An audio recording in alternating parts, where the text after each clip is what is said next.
Assalamualaikum para tetua, gimana kabar kalian? Semoga selalu sehat dan dilancarkan rezekinya, amin. Jumpa lagi bareng alurku, yang akan menemani kalian semua dengan cerita-cerita menarik seputar Donghua. Oke, langsung aja ke ceritanya. Tetapi dikalahkan dengan satu serangan, bukan? Tentu saja, dia tidak akan mengatakannya. Terima kasih, Yunlou menangkupkan tinjunya pada Tuo Cao. Tolong beritahu kabar Xiao Fan kepada klan Gajah Naga Kuno, Buaya Abu, Iblis Kerbau Kuat, klan Ular, kata Tuo Cao. Jangan khawatir. Baiklah, kalau begitu, aku pergi dulu. Aku ingin menyebarkan berita kemunculan Xiao Fan di dunia rahasia, ucap Tuo Cao, kemudian dia pergi lagi. Dia sangat membenci Xiao Fan, tetapi dengan kekuatannya, dia pasti tidak bisa membunuh Xiao Fan. Jika ingin membalas dendam, Tuo Cao harus memberitahu semua orang tentang Xiao Fan. Agar seluruh orang di dunia rahasia mengejar Xiao Fan. Meskipun orang-orang ini tidak memiliki dendam dengan Xiao Fan, jangan lupa bahwa Xiao Fan telah memeras paviliun bintang dan para pesilat ulung terhebat sejumlah besar batu spiritual sebelumnya. Hal ini membuat Xiao Fan disebut harta bergerak. Siapa yang bisa menolak godaan ini? Bahkan pesilat ulung terhebat pun akan tergoda dengan harta Xiao Fan. Kak Yunce, kamu harus membantuku membunuhnya, kata Yunlou kepada Yunce dengan serius. Kekuatan Yunlou jauh lebih tinggi dari sebelumnya. Namun, Yunlou tahu betul bahwa sangat tidak mungkin untuk mengalahkan Xiao Fan dengan kemampuannya. Dia pasti mati, kata Yunce dengan serius sambil mengangguk. Yunce lebih kuat dari Yunlou dan aura yang terpancar dari tubuhnya jauh dari Yunlou. Yunce merupakan keturunan terkuat Raja Iblis. Setelah bertahun-tahun berkultivasi di pengasingan untuk meningkatkan kekuatannya, dia sekarang berada di tahap puncak ke-9 dunia pengendali jiwa. Jarak menuju dunia pembasmi rintangan hanya setengah langkah lagi. Jika Yunce mau, dia bisa menerobos dengan mudah dan menjadi pesilat ulung terhebat. Hanya saja, dia telah terjebak dalam tahap puncak dunia pengendali jiwa. Tidak banyak orang yang tahu tujuan sebenarnya mengenai Xiao Fan, ras manusia yang mempermalukan keturunan Raja Iblisnya. Yunce sudah lama ingin membunuh Xiao Fan. Lantaran Xiao Fan datang ke dunia rahasia, jangan berpikir untuk meninggalkan tempat ini hidup-hidup. Yunce, Yunlou, dan yang lainnya pun pergi mencari Xiao Fan. Pada saat yang sama, Yunlou juga menghubungi kelompok berpengaruh lain di aliansi penghancur Xiao Fan. Xiao Fan datang ke dunia rahasia. Setelah Yi Ze mengetahui berita itu, niat membunuhnya meledak. Ada dua pesilat ulung di sampingnya. Keduanya merupakan anggota keluarga Yi Istana Negara Surgawi. Mereka dan Yi Ze merupakan saudara, tetapi statusnya jelas tidak semulia Yi Ze. Ada apa? Tanya Yilong. Dalam hal senioritas, dia adalah kakak sepupu Yi Ze dan memiliki kekuatan tahap puncak ke-9 dunia pengendali jiwa. Xiao Fan muncul di dunia rahasia. Dia masuk dengan mudahnya, kata Yi Ze dengan kesal. Mendengar Xiao Fan memasuki dunia niat membunuh beberapa orang itu meledak. Kemudian, mereka mulai mencari jejak Xiao Fan. Orang yang berada di tahap kedua dunia pengendali tungku. Begitu bertemu dengannya, langsung serang. Sebab, itu pasti Xiao Fan yang sedang menyamar. Niu Guiyuang memegang tabung giok pengirim pesan dengan erat. Mengetahui bahwa Xiao Fan memasuki dunia rahasia, dia menggertakkan giginya dengan marah. Sial bajingan ini. Niu Guiyuang sangat marah. Apa yang terjadi? Tanya pesilat ulung klan Iblis Kerbau Kuat yang ada di sampingnya. Kekuatan kultivasi orang ini berada di tahap puncak ke-9 dunia pengendali jiwa. Namanya Niu Xingjun, dia merupakan jenius dalam daftar jenius 500 tahun yang lalu. Seperti Yunce, dia selalu terjebak di tahap puncak dunia pengendali jiwa dan tidak bisa mencapai dunia pembasmi rintangan. Xiao Fan si bajingan itu menyelinap ke dunia rahasia. Dia adalah ras manusia tahap kedua dunia pengendali tungku yang kita temui sebelumnya. Niu Guiyuang menceritakan informasi dalam tabung giok. Xiao Fan si bajingan itu berani-beraninya memasuki dunia rahasia. Benar-benar cari mati. Ketika Niu Xingjun mendengar nama Xiao Fan, dia marah dan mendengkus kesal. Selain dia, ada juga jenius klan iblis kerbau kuat yang memasuki dunia rahasia ini. Ketiganya menggertakkan gigi karena marah. Sebab, kata Xiao Fan wangi sekali itu mempermalukan klan iblis kerbau kuat. Di mana si bajingan itu? Kata Niu Xingjun dengan ketus. Enggak jelas, kurasa dia bersembunyi. Tapi, hanya dia yang berada di tahap dunia pengendali tungku di dunia rahasia ini. Kalau bertemu petarung dunia pengendali tungku langsung bunuh saja, kata Niu Guiwang dengan emosional. Niu Xingjun mengangguk, mereka pasti akan membunuh Xiao Fan. Klan ular, di negara surgawi, klan ular juga merupakan kelompok berpengaruh. Hanya saja, generasi muda klan ular tidak memiliki jenius yang luar biasa. Jadi, Xiao Fan belum pernah bertarung dengan klan ini. Sebelumnya, orang yang melamar anggota klan Merak Suci berwarna biru. Selain klan tikus pengerat, juga klan ular ini. Xiao Fan muncul selain itu, dia juga menyerang Tuo Kao sehingga Tuo Kao terluka parah, kata Siki dengan serius. Dia memiliki kekuatan tahap puncak ke-9 dunia pengendali jiwa. Dia merupakan jenius dalam daftar genius 700 tahun yang lalu. Xiao Fan, anggota lain klan ular yang memasuki dunia rahasia. Si Ming tercengang, kemudian dia sangat gembira. Hahaha, orang ini memiliki spiritual dan harta yang tak terhitung jumlahnya. Kalau bisa menangkapnya, kekuatan klan ularku bisa berkembang pesat.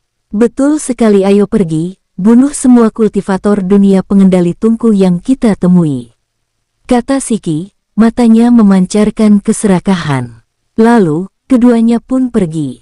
Klan ular dan Xiao Fan tidak pernah bertarung, namun, demi batu spiritual dan harta Xiao Fan, klan ular juga layak melawannya.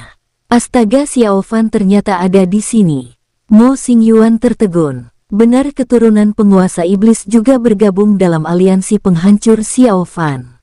Hanya saja, itu hanya dalam artian saja, muncul dan berteriak sejenak, tetapi tidak pernah berkontribusi.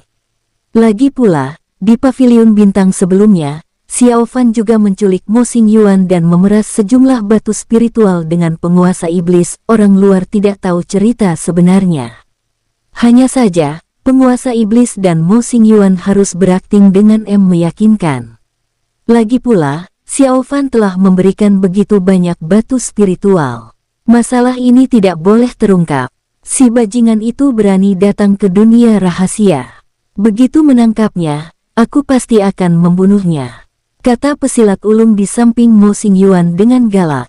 Mo Xingyuan terdiam. Anggota klan penguasa iblis yang masuk ke dunia rahasia, termasuk Mo Xingyuan, totalnya ada 4 orang. Di antara mereka, yang memiliki kekuatan kultivasi tertinggi adalah Mo Qigui, yang berada di tahap puncak ke-9 dunia pengendali jiwa. Dalam hal hubungan, dia adalah kakak sepupu Mo Xingyuan.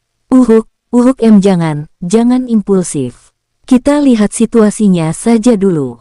Mendengar kata-kata Mo Qigui, Mo Xingyuan hampir tersedak.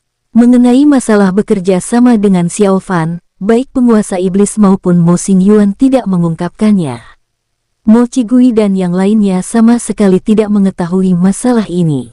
Baiklah, kata Mo Qigui sambil mengangguk. Meskipun kekuatannya lebih tinggi dari Mo Xingyuan, namun statusnya tidak bisa dibandingkan dengan Mo Xingyuan.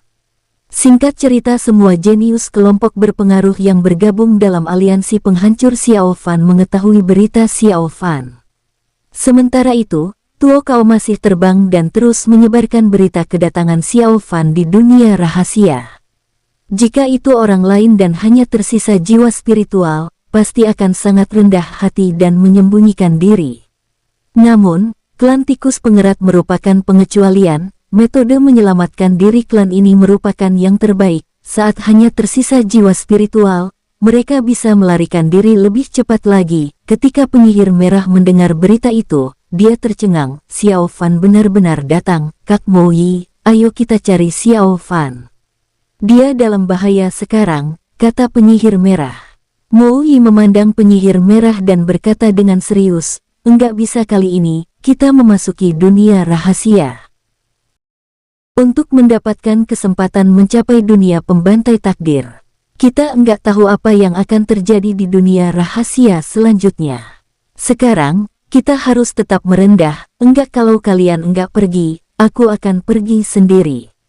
Penyihir merah cemas seketika dan ingin pergi sendiri. Hanya saja, dia dipenjara oleh Mo Yi sehingga membuatnya tidak bisa melarikan diri. Kamu lepaskan aku, teriak penyihir merah. Enggak, tinggallah dengan patuh, kata Mo Yi dengan serius.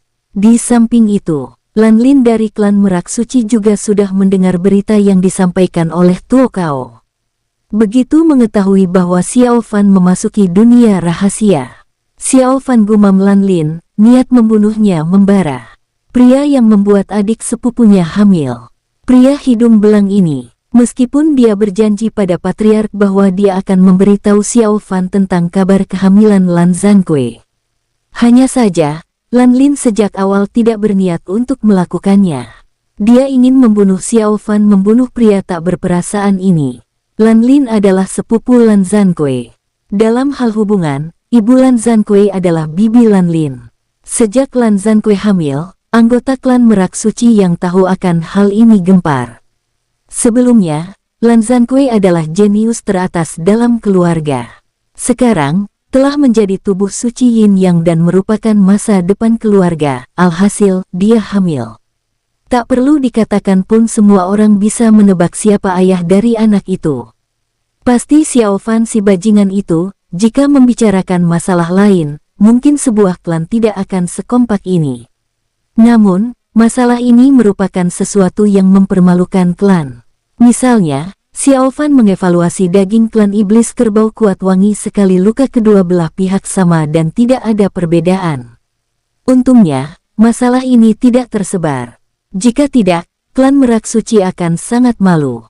Saat Lan Lin mendengar perintah patriark yang memintanya menyampaikan kabar kehamilan Lan Zhankui kepada Xiao Fan, dia merasa agak kesal. Dia merasa bahwa Xiao Fan adalah orang yang telah menodai reputasi klan Merak Suci. Dia harus dilenyapkan. Tentu saja dia berkultivasi di pengasingan sepanjang tahun dan hanya mendengar tentang perbuatan Xiao Fan. Bahkan menurut Lan Lin, tindakan Xiao Fan hanya bisa digambarkan dengan kata berani. Jika itu jenius lain, Lan Lin bisa menghabisinya dengan mudah. Dunia rahasia dalam kekacauan. Kecepatan Tuo Kao sangat tinggi. Seluruh dunia rahasia sudah tahu tentang masuknya Xiao Fan ke dunia rahasia. Berita ini membuat semua orang gempar. Harta bergerak. 8 kuadriliun batu spiritual kelas tertinggi ditambah harta yang tak terhitung jumlahnya yang dilelang di pelelangan paviliun bintang. Jika menangkap Xiao Fan, bukankah orang itu akan berkembang pesat? Banyak orang yang melewati kehampaan dan melepaskan aura mereka untuk mencari Xiao Fan. Namun, setelah melakukannya selama beberapa hari, mereka tidak menemukan apa-apa. Di sini berbeda dengan dunia luar. Sekarang, di dunia rahasia, hanya Xiao Fan yang menguasai tahap dunia pengendali tungku. Tidak peduli dia berubah menjadi apa, sekalipun berubah menjadi ras siluman dan ras iblis, mereka bisa menemukan Xiao Fan. Akan tetapi, mereka malah tidak bertemu dengannya. Jauh di dasar laut, Xiao Fan juga enggak ada di sekitar sini. Sialan, dia pergi kemana? Ayo, kita cari di sana. Orang-orang itu pun melewati laut tempat Xiao Fan berada, mendengar suara yang berasal dari permukaan laut. Xiao Fan tersenyum pahit, benar saja aku terkenal lagi sekarang. Tapi, enggak masalah, tunggu saja. Begitu keluar, aku akan menghabisi kalian satu persatu. 7 hari 7 malam pun berlalu. Xiao Fan telah menyerap lebih dari 2000 barang antik, auranya meningkat beberapa kali lipat dan ranahnya yang awalnya tahap puncak kedua dunia pengendali tungku mencapai tahap awal kelima dunia pengendali tungku. Sekarang, ranah Xiao Fan makin tinggi dan jumlah barang antik yang perlu dia serap juga makin banyak. Begitu mencapai tahap kelima dunia pengendali tungku, kekuatan Xiao Fan juga mengalami peningkatan pesat jika menyerap semua barang antik ini. Xiao Fan berspekulasi bahwa kekuatannya setidaknya bisa mencapai tahap ke-6 dunia pengendali tungku. Pada saat itu, meskipun tidak mencapai tahap dunia pembasmi rintangan, dia tidak akan takut pada siapapun. Xiao Fan tidak memiliki gangguan. Wan Xiang dan benih pencahayaan menyerap dan menyempurnakan, kemudian diserahkan kembali kepadanya. Hanya saja, secara bertahap, Xiao Fan merasakan sedikit perubahan pada kekuatan spiritual di sekitarnya. Xiao Fan tercengang, kemudian, dia menyimpan barang antik di depannya. Lalu, menyuruh Wan Xiang dan benih pencahayaan kembali ke tubuhnya. Apa yang terjadi? Xiao Fan terkejut dan menjadi waspada. Di dalam laut, kekuatan spiritual di dekatnya menjadi bergejolak dan rumit. Selain itu, ada perasaan yang membuatnya berdebar-debar.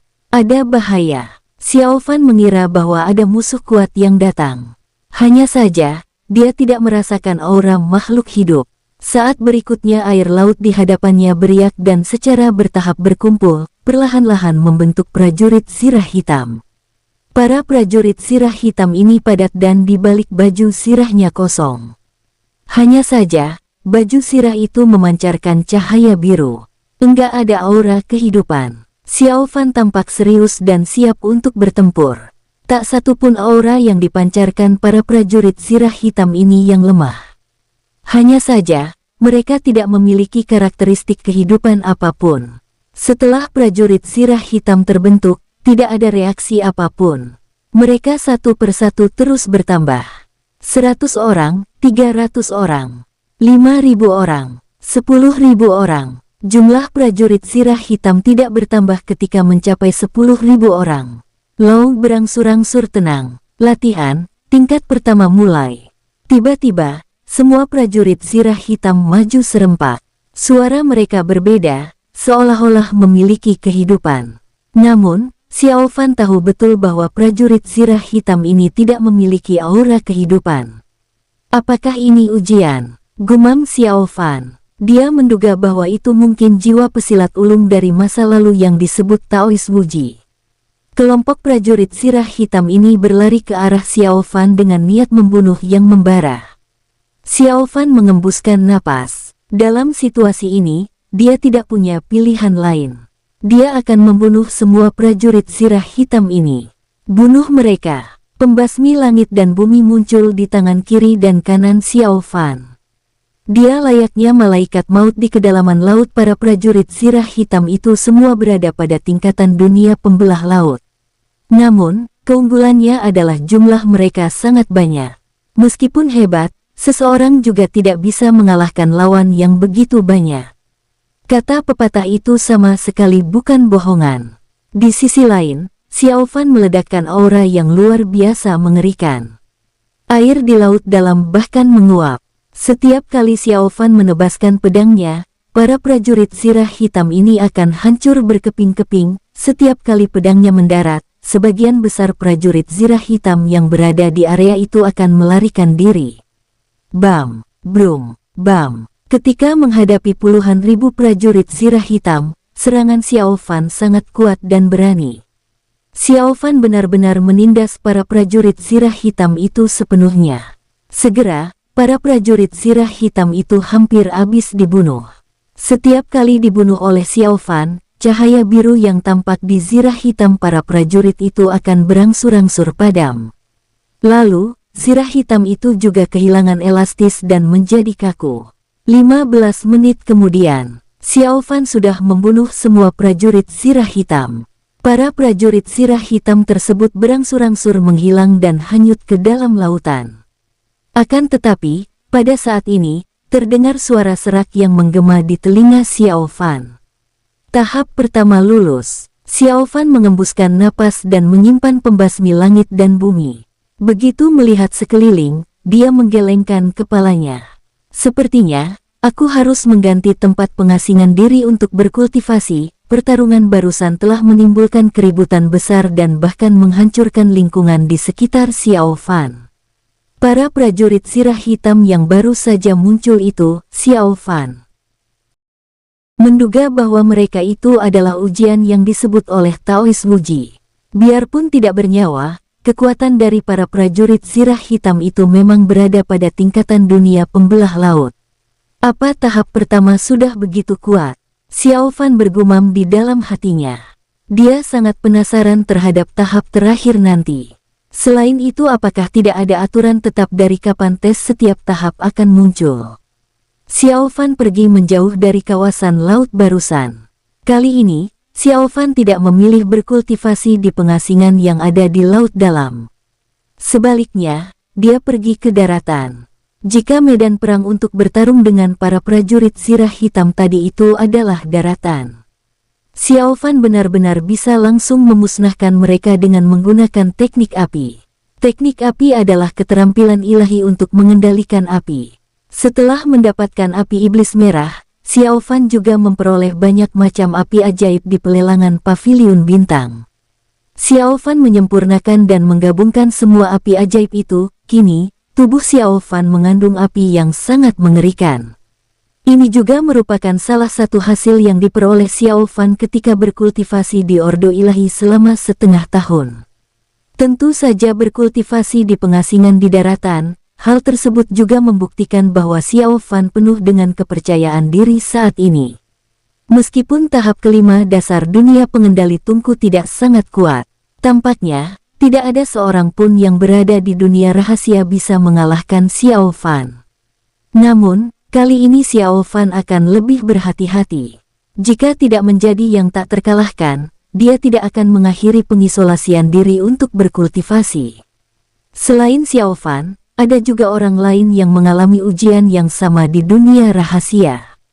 Prajurit zirah hitam yang tak terhitung jumlahnya muncul dan melancarkan serangan ganas ke arah mereka. Xiao Fan bisa mengalahkan para prajurit zirah hitam itu dengan mudah. Tetapi itu tidak berarti orang lain juga bisa. Para monster muda seperti Niu Guiwang, Yi Ze, Mo Xingyuan, dan Yun Lou. Meskipun sangat kuat, waktu mereka berkultivasi masih sangat singkat. Ketika menghadapi serangan yang begitu ganas, mereka juga agak kewalahan. Namun, pada akhirnya mereka juga berhasil melewati ujian itu dengan aman. Qi Linglong berubah menjadi wujud ras manusia secara perlahan. Raut wajahnya tampak dingin dan serius. Qi Linglong yang saat ini jelas merupakan petarung terkuat di antar generasi muda sekarang, selain Xiao Fan. Namun, klan Rock bersayap emas tidak ikut berpartisipasi dalam aliansi penghancur Xiao Fan. Jadi, Qi Linglong agak terlambat mengetahui kabar tentang Xiao Fan memasuki dunia rahasia. Xiao Fan sialan, aku datang, ucap Qi Linglong sembari menggertakkan giginya. Setelah menghancurkan para prajurit zirah hitam itu, Qi Linglong lanjut mencari Xiao Fan. Tenanglah, ujar Qi Mojun dengan suara rendah seraya menghalangi jalan Qi Linglong. Paman, kenapa kamu menghentikanku? Tanya Qi Linglong sembari menggertakkan giginya. Namun, dia juga tidak memaksa untuk pergi. Ada banyak bahaya di dalam dunia rahasia. Sekarang, ujian dari tahap baru saja berakhir. Kita harus memanfaatkan peluang di dunia rahasia untuk meningkatkan kekuatan kita saat ini. Ujian selanjutnya akan dimulai kapan saja. Kesempatan untuk mencapai tingkatan dunia pembantai takdir adalah yang paling penting. Apa kamu mengerti? Ujar Qi Mojun dengan suara rendah. Qi Mojun, monster terkuat dari klan Rock bersayap emas pada 800 tahun yang lalu. Kini, dia adalah petarung yang berada pada tahap ke-9 puncak dunia pengendali jiwa. Dalam hal senioritas, Qi Mojun adalah paman dari Qi Linglong. Jadi, Qi Linglong juga harus berperilaku sopan terhadap Qi Mojun. Oke, meskipun membenci Xiao Fan, Qi Linglong tidak berani membantah kata-kata Qi Mojun. Pada akhirnya, Qi Linglong mendengarkan Qi Mojun. Dia memutuskan untuk menjadi lebih kuat terlebih dahulu. Bagus sekali, ayo kita pergi, ujar Qi Mojun sembari menganggukkan kepalanya dan mengelus kepala Qi Linglong dengan penuh kasih. Qi Linglong seperti anak patuh yang tidak berani melawan. Qi Mojun sangat baik kepada Qi Linglong sejak kecil. Sisa yang lainnya dari klan Rock bersayap emas juga tidak berani membantah perintah dari Qi Mojun dan mengikutinya pergi. Hal yang sama juga terjadi pada kelompok berkuasa lainnya. Raut wajah Yunce tampak dingin dan serius. Dalam sekejap, Yunce sudah menghancurkan 10.000 prajurit zirah hitam yang mengujinya. Yunlou dan lainnya juga tidak lemah. Beberapa saat kemudian, mereka juga telah mengalahkan para prajurit zirah hitam itu. "Kak, ayo kita bunuh Xiao Fan," ujar Yunlou. "Enggak bisa." Yunce menggelengkan kepalanya sembari berujar, "Ujian sudah dimulai. Hal yang paling penting bagi kita adalah untuk menjadi lebih kuat. Kalau bertemu Xiao Fan di jalan, kita pasti akan membunuhnya. Tapi, sekarang kita harus meningkatkan kekuatan kita terlebih dahulu. Kita enggak boleh melewatkan kesempatan untuk mencapai tingkatan dunia pembantai takdir." "Tapi, dengarkan aku," kata Yunce dengan suara rendah. "Ya." Yunlou tidak berani membantah Yunce. Tentu saja, kelompok-kelompok berkuasa ini tidak berniat untuk lanjut mencari Xiao Fan. Namun, itu tidak berarti bahwa semua kelompok berkuasa akan menyerah untuk mencari Xiao Fan. Seperti klan iblis kerbau kuat, mereka sangat membenci Xiao Fan. Mereka akan menggunakan nyawa Xiao Fan untuk membalas penghinaan Xiao Fan terhadap mereka. Hal yang sama juga berlaku untuk dua bersaudara, Si Ming dan Si Qi. Klan ular memiliki sifat serakah. Mereka sangat menginginkan pusaka berharga yang dimiliki oleh Xiao Fan. Xiao Fan sedang berkultivasi di pengasingan. Xiao Fan telah menghabiskan waktu 5 hari untuk menyempurnakan lebih dari 1.000 barang antik yang tersisa. Aura Xiao Fan terus melonjak hingga mencapai tahap ke-6 menengah dunia pengendali tungku. Xiao Fan membuka matanya dengan perlahan. Sorotan matanya tampak sangat tajam. "Sisa klona asal lagi," Xiao Fan bergumam pada dirinya sendiri. Kemudian, benih pencahayaan dan Wan Xiang kembali ke dalam tubuhnya lagi. Barang antik yang ada di depan Xiao Fan semuanya telah menjadi sampah. Semua kekuatan spiritual yang terkandung di dalamnya diserap oleh Xiao. Diagram bintang dari Xiao Fan memiliki 3 klona asal. Xiao Fan tidak pernah menyatukan sosok klona. Ini adalah pertama kali Xiao Fan melakukannya. Begitu memasuki diagram bintang, roh Xiao Fan melihat pilar cahaya berwarna biru. "Untuk menyatukan klona aku hanya perlu menyerap tekad dan klona asal ke dalam tubuhku saja, kan?" Xiao Fan berjalan mendekat secara perlahan. Dia mengulurkan tangan untuk menyentuh pilar cahaya biru itu. Pilar cahaya berwarna biru itu memancarkan cahaya yang tampak remang. Kekuatan asal-usul yang sama seperti aura dari Xiao Fan sontak memelesat. Xiao Fan yang sedang duduk bersila di dalam pilar cahaya biru membuka matanya secara perlahan. Wajahnya tidak berekspresi dan tampak masih belum memiliki kecerdasan. Kekuatan asal-usul, kekuatan jiwa spiritual, dan kekuatan spiritual itu memasuki tubuh Xiao Fan dengan gila-gilaan. Aura dari tubuh Xiao Fan yang sedang duduk bersila terus melonjak. Kekuatan spiritual Xiao Fan bahkan melonjak lebih cepat daripada ketika menyerap kekuatan dari barang-barang antik. Sebab, jiwa spiritual dan kekuatan asal-usul itu semuanya berasal dari Xiao Fan sendiri. Keduanya bisa diibaratkan seperti 2 gelas air yang jernih setelah dituangkan bersama, keduanya bisa menyatu dalam sekejap. Sesaat kemudian, pilar cahaya biru menghilang. Xiao Fan mengembuskan napas dan tersenyum, jauh lebih sederhana dari yang kubayangkan. Setelah itu, Xiao Fan berjalan menuju pilar cahaya biru lainnya. Dia mengulurkan tangannya untuk menyentuh dan mulai menyerap kekuatan asal-usul, kekuatan jiwa spiritual, serta kekuatan spiritual dari pilar cahaya biru itu. Kekuatan-kekuatan spiritual itu mengalir ke dalam tubuh Xiao Fan sehingga meningkatkan auranya. Tubuh Xiao Fan yang berada di luar tidak dapat menahan dan langsung menerobos ke tahap ke-6 lanjutan dunia pengendali tungku. Aura di sekujur tubuh Xiao Fan bahkan masih terus melonjak. Setelah menyerap klona asal tersebut, pilar cahaya biru itu pun menghilang. Xiao Fan pergi untuk menyerap klona asal terakhir. Tak lama kemudian, klona asal yang ketiga juga selesai diserap oleh Xiao Fan. Tubuh Xiao Fan telah menyerap sejumlah besar kekuatan spiritual. Xiao Fan tidak punya waktu untuk berada di diagram bintang. Rohnya segera kembali ke tubuhnya untuk mulai menyempurnakan kekuatan-kekuatan spiritual ini. Bam! Begitu menyempurnakan kekuatan-kekuatan spiritual itu, kekuatan kultivasi Xiao Fan pun sudah mencapai tahap ke-6 puncak dunia pengendali tungku. Selanjutnya, Xiao Fan memperkuat kekuatan kultivasi dirinya secara perlahan. Dia mengukuhkan kekuatan asal-usul dan kekuatan jiwa spiritual yang baru saja memasuki tubuhnya. Proses ini berlangsung selama 1 hari 1 malam. Baru setelah itu, Xiao Fan menyelesaikannya dengan sepenuhnya. Di dunia rahasia selain petarung dunia pembasmi rintangan, enggak ada seorang pun yang bisa mengalahkanku, ucap Xiao Fan seraya tersenyum dengan sangat senang. Tatapan Xiao Fan penuh dengan niat membunuh. Sebelumnya, ketika berpura-pura menjadi saudara baik dengan Tuo Cao, Xiao Fan telah mengetahui kelompok-kelompok berkuasa yang ikut berpartisipasi dalam aliansi penghancur Xiao Fan dari Tuo Cao, klan Gajah Naga Kuno, klan Buaya Abu, klan Iblis Kerbau Kuat, klan Ular, klan Tikus Pengerat, klan Anjing Mendung, keturunan Raja Iblis, keturunan penguasa Iblis, dan lain sebagainya. Di sisi lain, Xiao Fan masih belum pernah berurusan dengan klan Anjing Mendung sebelumnya. Kenapa klan Anjing Mendung mengincarnya? Xiao Fan menduga bahwa itu mungkin berhubungan dengan batu spiritual yang dimilikinya.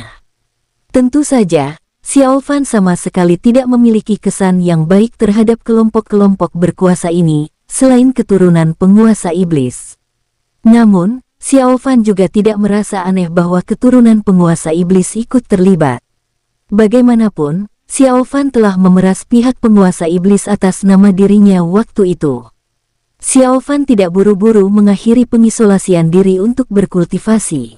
Sebaliknya, dia kembali ke diagram bintang, lalu memisahkan kekuatan asal-usul dan kekuatan jiwa spiritual untuk membentuk 3 sosok klona asal lagi. Setelah melakukan ini, Xiao Fan baru pergi dari tempat itu.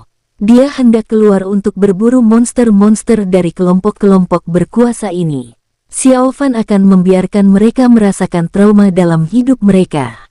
1 hari kemudian, Xiao Fan sama sekali tidak menyembunyikan auranya. Dia bahkan menggunakan wajah aslinya sendiri. Xiao Fan tidak berniat untuk menyembunyikan apapun. Ketika bertemu musuh, dia akan langsung membunuhnya. Dunia rahasia ini sangat besar. Hanya saja, Xiao Fan tidak mengetahui luas spesifiknya. Namun, Xiao Fan memperkirakan bahwa tempat ini pasti tidak akan lebih kecil dari dunia rahasia 1000 tahun yang ditinggalkan oleh Kaisar Manusia. Hanya saja, makhluk-makhluk di tempat ini semuanya berwujud hewan buas.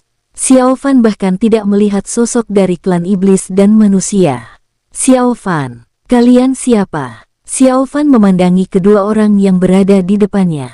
Hahaha, benar-benar dia, ujar Siki seraya tertawa keras. Tatapan matanya penuh keserakahan. Kaya, kita akan kaya kita benar-benar bertemu dengan Xiao Fan, Si Ming demikian juga. Kedua orang dari klan ular ini merasa sangat senang. Lalu, Si Ming menghilang dan muncul di belakang Xiao Fan. Dia hendak menghalangi Xiao Fan untuk melarikan diri. Hahaha, Xiao Fan, serahkan tasmu. Ayo menyerahlah, ucap Siki sambil tertawa keras. Xiao Fan menatap kedua orang itu seolah-olah sedang memandang idiot. Dia merasa bahwa kedua orang ini pasti sudah gila. Siapa kalian? Klan ular Siki, klan ular Si Ming, klan ular. Xiao Fan tertegun saat mengamati kedua orang itu dari atas sampai bawah. Selain klan tikus pengerat, klan ular adalah klan yang paling ingin dibunuh Xiao Fan. Berani sekali anggota mereka mendambakan wanita Xiao Fan. Apa mereka tidak tahu bagaimana nasib Yize? Hahaha, Xiao Fan, jangan harap bisa kabur. Kamu enggak akan punya kesempatan untuk kabur kalau sudah bertemu kami. Seru Siki dengan sinis. Siki sama sekali tidak terlihat gugup. Dia adalah jenius senior dalam daftar jenius. Menurutnya, jenius baru seperti Xiao Fan hanyalah adik seperguruannya. Benar, serahkan tas milikmu. Dengan begitu, kami akan membiarkanmu mati dengan cepat. Kalau enggak, hehehe, timpal Si Ming dengan gembira. Jika berhasil merebut tas Xiao Fan, mereka akan menjadi pahlawan besar bagi klan ular. Hehe, kalian menarik juga. ujar Xiao Fan seraya terkekeh-kekeh. Dia benar-benar kesal dibuat dua orang ini. Dia sudah lama tidak bertemu dengan orang seberani mereka. Kekuatan kultivasi Siki agak tinggi darinya, yaitu mencapai tahap ke-9 puncak dunia pengendali jiwa. Namun, Siming justru kalah sedikit darinya. Aura yang dipancarkannya mungkin hanya berada di tahap ke-8 dunia pengendali jiwa. Jadi, mana mungkin kedua orang ini sanggup merampok Xiao Fan? Hehehe, bocah, apa yang kamu tertawakan? Siming sudah merasa kesal. Dia merasa bahwa mangsanya ini sangat tidak patuh, berani sekali bocah ini mentertawakan mereka. Siki mengatakan apapun. Namun, raut wajahnya sudah sangat dingin sekarang. Menurut rumor di dunia luar, Xiao Fan sangat kejam dan ganas, namun, Siki dan Siming tidak pernah menyaksikannya dengan mata kepala sendiri. Mereka pun berpikir bahwa rumor itu tidak sepenuhnya bisa dipercaya. Bukan apa-apa, aku hanya tertawa karena otak kalian kurang berguna, ujar Xiao Fan dengan tidak acuh. Kemudian, dia berpikir sejenak sebelum menambahkan, kira-kira, daging klan ular yang dimasak sup enak enggak? Ya. Bocah, kamu cari mati. Siming naik pitam. Dia sontak menerjang ke arah Xiao Fan. Sup ular ini adalah penghinaan terbesar bagi klan ular. Niat membunuh Siki juga meroket, tetapi dia tidak terburu-buru untuk bertindak. Menurutnya, cukup Siming seorang untuk melawan Xiao Fan. Hehehe, kalaupun aku pantas mati, sepertinya bukan kamu yang seharusnya membunuhku, ejek Xiao Fan dengan ekspresi datar. Namun, tepat ketika Siming tiba di depannya, sorot mata Xiao Fan langsung memancarkan niat membunuh. Di sisi lain, kepala Siming berubah menjadi bentuk aslinya. Ukuran tubuhnya sangat besar sekarang, bahkan dia memperlihatkan taring tajamnya. Ini adalah teknik serangan klan mereka. Xiao Fan sangat terkenal di dunia luar sehingga Siming tidak berani ceroboh. Patut diketahui bahwa taring ini mengandung racun. Begitu digigit, bukan hanya tubuh Xiao Fan yang akan ditembus, tetapi racun tersebut juga akan melumpuhkan tubuh Xiao Fan. Kemudian, Xiao Fan tidak akan bisa mengerahkan sedikit pun kekuatan spiritual dan hanya bisa menunggu dibantai olehnya. Sayangnya, ketika Siming mendekat dan membuka mulutnya yang menyeramkan itu, Xiao Fan malah mendengkus dingin sembari melambaikan tangan kanannya dengan kuat. Sebuah pukulan sontak mendarat di kepala Siming. Ark, puff! Siming berteriak histeris. Xiao Fan memukulnya hingga memuntahkan darah. Parahnya, dua taring tajam miliknya bahkan putus dan terbang keluar. Selain itu, tubuhnya pun menghantam tanah dengan tak terkendali. Trik murahan, ujar Xiao Fan sambil tersenyum sinis. Dia merasa bahwa klan ular sangatlah bodoh. Dengan keterampilan murahan seperti ini, mereka bahkan berani mengusiknya. Ini Siki tentu tercengang. Siming jelas-jelas sudah mengerahkan segenap kekuatannya barusan. Namun, pihak lawan langsung mengempaskannya hanya dengan satu pukulan.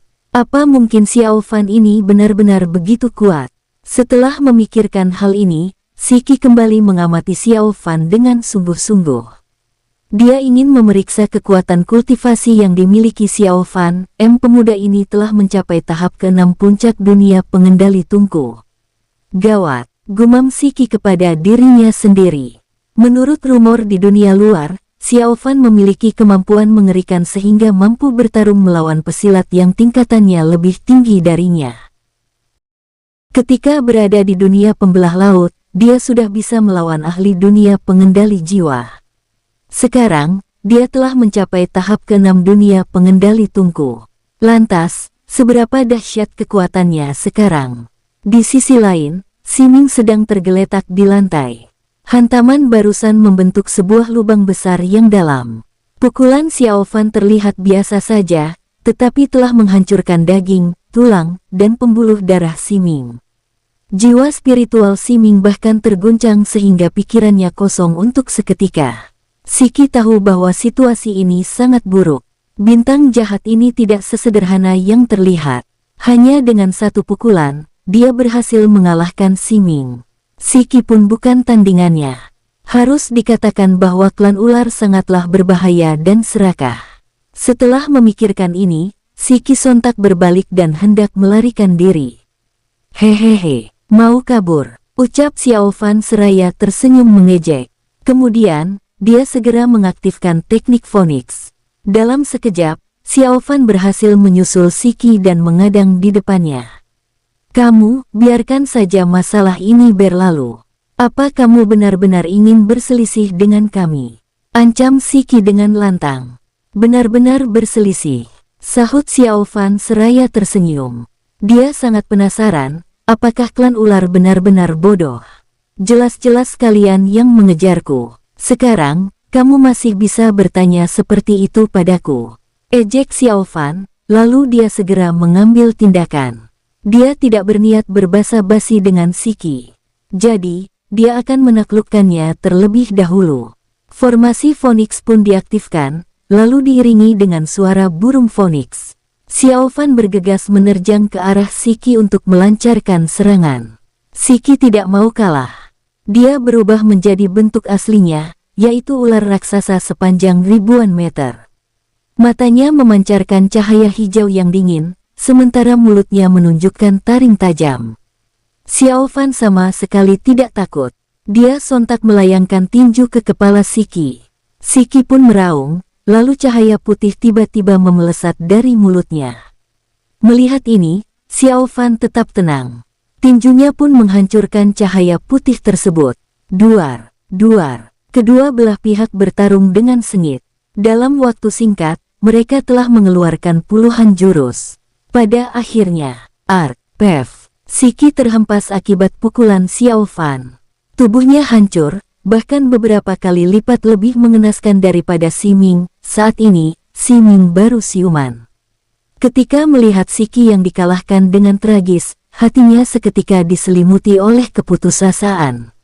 Ini gawat. Siming tidaklah bodoh, dia tahu bahwa mereka telah meremehkan musuh. Xiao Fan ini benar-benar monster. Dia ingin melarikan diri, tetapi Xiao Fan tidak mungkin memberinya kesempatan sedikit pun. Kekuatan Xiao Fan sudah meningkat ke tahap yang sangat mengerikan sekarang. Meskipun Tuo Cao menggunakan teknik untuk melarikan diri, dia tetap tidak bisa lolos dari Xiao Fan. Kini, Xiao Fan sangat yakin dengan kekuatan sendiri. Tiba-tiba, Xiao Fan menyerbu ke bawah tanah. Begitu melambaikan tangannya, dia langsung menundukkan Siming. Kemudian, dia melemparkan Siming dan Siking ke suatu tempat, juga menyegel jiwa spiritual mereka. Kamu, apa maumu? Siki berteriak dengan lantang, kami dari klan ular.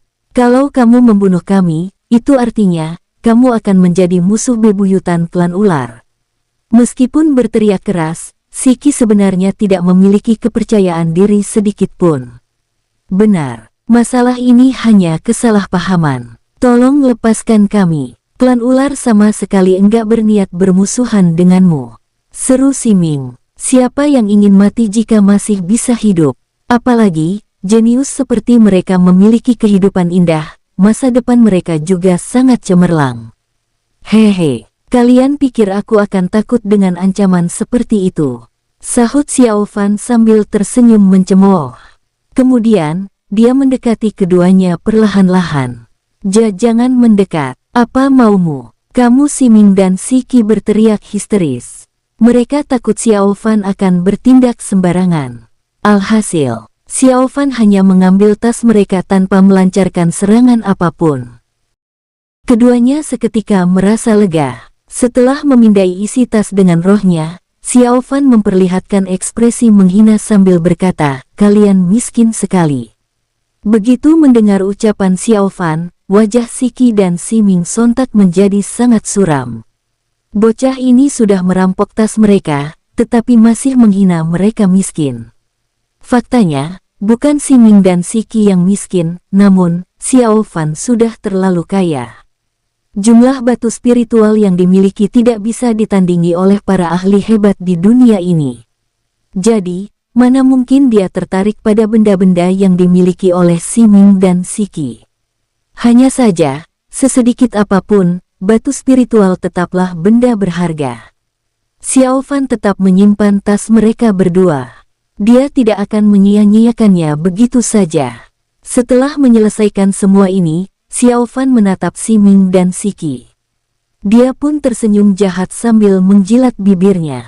Apa maumu? Ah! Siki berteriak histeris. Hal ini karena Xiao Fan telah mengeluarkan pedang pembasmi langit dan memotong tubuh bagian bawah Siki. Bukankah aku sudah bilang ingin mencicipi sup ular? Ucap Xiao Fan sambil tersenyum lebar dan memperlihatkan giginya yang putih. Kemudian, dia mengeluarkan tungku alkimia emas dan mulai merebus sup ular. Ini adalah tungku yang diberikan Menara Kudus Eliksir kepada Xiao Fan waktu itu. Sekarang, tungku ini hanya digunakan untuk memasak sup. Siki terus berteriak histeris. Dia menyaksikan Xiao Fan menguliti bagian tubuh bawahnya. Dia benar-benar membenci Xiao Fan. Di sisi lain, Siming menelan ludahnya dan ketakutan hingga tubuhnya gemetaran. Bintang jahat ini benar-benar berani bertindak sesuai dengan ucapannya. Dia melakukannya tanpa rasa ragu sedikit pun. Tidak berselang lama, sepanci sup ular yang lezat sudah matang dengan bantuan teknik api. Xiao Fan tidak sabar untuk mencicipinya. Agak amis, teksturnya biasa saja. Kualitas dagingnya juga kurang bagus. Selesai mencicipinya, Xiao Fan langsung menggeleng. Dia sangat kecewa terhadap klan ular ini. Tindakannya ini membuat Siki sangat gusar. Bocah ini sudah memakan dagingnya, tetapi masih menghinanya. Namun, Siki tidak berani berbicara kasar sekarang. Dia takut Xiao Fan akan langsung membunuhnya. Dia yakin bahwa bintang jahat ini pasti berani membunuhnya. Daging kerbau lebih enak dari ini, entah kapan aku akan bertemu dengan saudaraku yang satu itu lagi, ujar Xiao Fan sembari menghela napas. Waktu itu, Xiao Fan memotong 2 potong daging dari bokong Niu Guiyuang. Dia terus menyimpannya di dalam tas karena berniat memberikannya kepada Zhang Sun Ning nanti. Dia benar-benar rindu makan daging Niu Guiyuang. Rasanya benar-benar lezat. Xiao Fan berpikir sejenak, lalu datang ke hadapan Siming. Setelah mengeluarkan pisau pembasmi bumi, dia sontak menebas, ark. Siming berteriak histeris. Bagian bawah tubuhnya telah hilang dan berubah menjadi tubuh ular sepanjang ribuan meter. Bukankah kamu bilang daging ular enggak enak? Tanya Siming sembari menggertakkan giginya. Dimasak sup memang biasa-biasa saja, tapi sekarang aku ingin memanggangnya. Aku ingin mencicipi bagaimana rasanya, Xiao Fan berkata dengan serius. Kemudian, dia lanjut menguliti potongan daging tersebut dan mulai memanggangnya. Aroma daging ular itu sangat wangi. Xiao Fan bahkan menaburkan beberapa bumbu. Pada akhirnya, dia memberikan penilaian, rasanya agak mirip dengan daging ayam. Tapi, dagingnya sangat kering dan alot. Kemudian, dia menatap Siming sambil bertanya, "Berapa umurmu tahun ini?" Siming terperangah mendengarnya. Kejam sekali. Bagaimana Siming bisa menjawab pertanyaan seperti itu? Enggak mau bicara, ya. Xiao Fan mendengkus dingin, lalu mengeluarkan pedang pembasmi langit dan menebas Siming beberapa kali. Siming pun meringis kesakitan. Aku akan mengatakannya. Tahun ini, aku sudah berumur 524 tahun. Lebih dari 500 tahun. Xiao Fan mencebik sambil berkata, pantas saja dagingmu begitu alot. Lain kali, aku akan menangkap ular muda untuk mencicipi daging mereka. Mendengar ini, Siming dan Siki pun tertegun sejenak. Bersambung, sampai ketemu lagi di episode selanjutnya tetua. Terima kasih, semoga kalian semua selalu sehat dan bahagia.